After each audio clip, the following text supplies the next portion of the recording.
Hello and welcome to the Valiona and Theralion guide from LoveToPlayWoW.com, brought to you with the help of Guild Rise from Xavius. You will fight against Valiona first. Valiona puts a debuff on a raid member, called Blackout.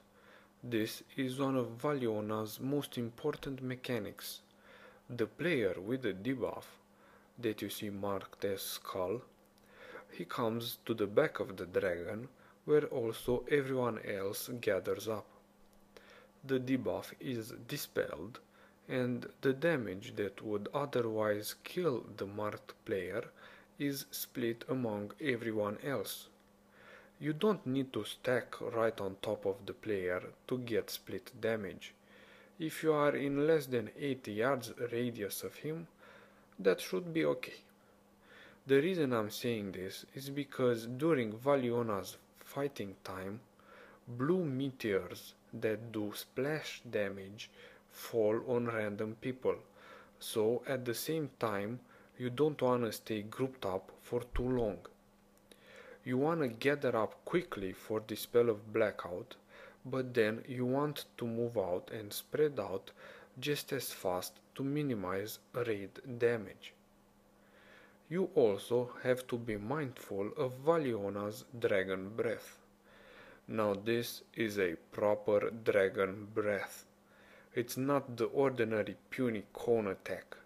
It's massive. It engulfs half of the room in flames. For melees to avoid it is easy. Just stay behind or to the side of the dragon when he casts this. For ranged and healers, it's a bit more complicated. At the point in which someone in your half of the room was targeted, you have two options based on your location.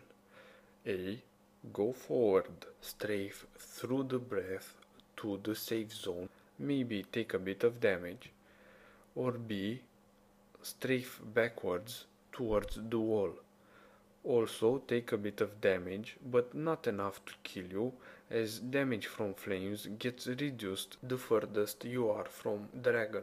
What you don't want to do is be at medium distance and still think that you can make it through the breath. It would be just like swimming upstream of napalm. That is almost all for Valiona. She flies up and then Theralion comes down. The same thing with grouped up for split damage occurs, only that no dispel is needed at this time. The player with the arrow on his head is the one that is targeted. For melees is easy. Keep grouped up behind the boss. No tail swipes on these dragons, so no worries about that. For ranged and healers, it's a bit harder. They stay spread out, and whichever of them gets targeted by the arrow of doom comes to the melees to split the damage. So it's similar mechanic to what you saw on Valiona, except that there is no dispel needed. Ranged are staying spread out because of the arcane explosion debuff that they get.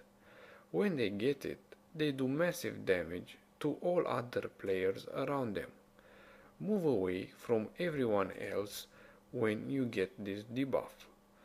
While you have the debuff on, you will do extra damage or healing. Okay, so that was fighting against Valiona and then fighting against Theralion. Now let's look at the transitions between the two.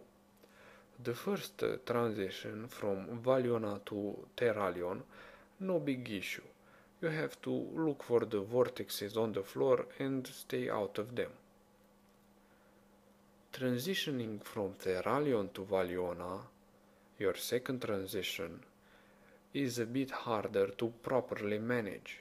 Valiona does 3 massive breath attacks. It's basically like a B-52 bomber throwing napalm in a line. Don't be in that line. And I'm going to insist on this a little because this is the cause for many wipes. You have to avoid the fire by having a designated raid member looking out for Valiona at the time of the transition and calling out when Valiona is about to strike. At that point, everybody should look and check which way is she coming. You can use your left mouse click to keep facing the boss while twisting the camera to look for Valiona.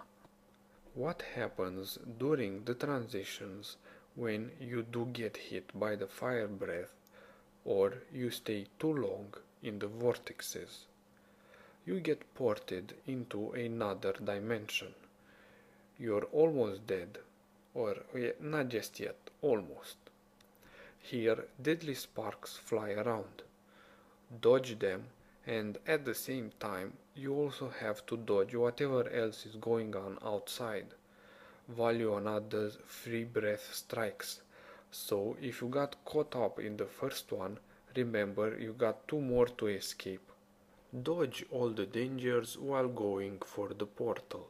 If you manage to reach it and click it, you get back to the real world of Warcraft.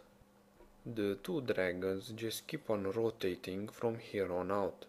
They share the same health pool, and the enrage timer is lenient, so just stay alive and you should be able to bring down these two dragons.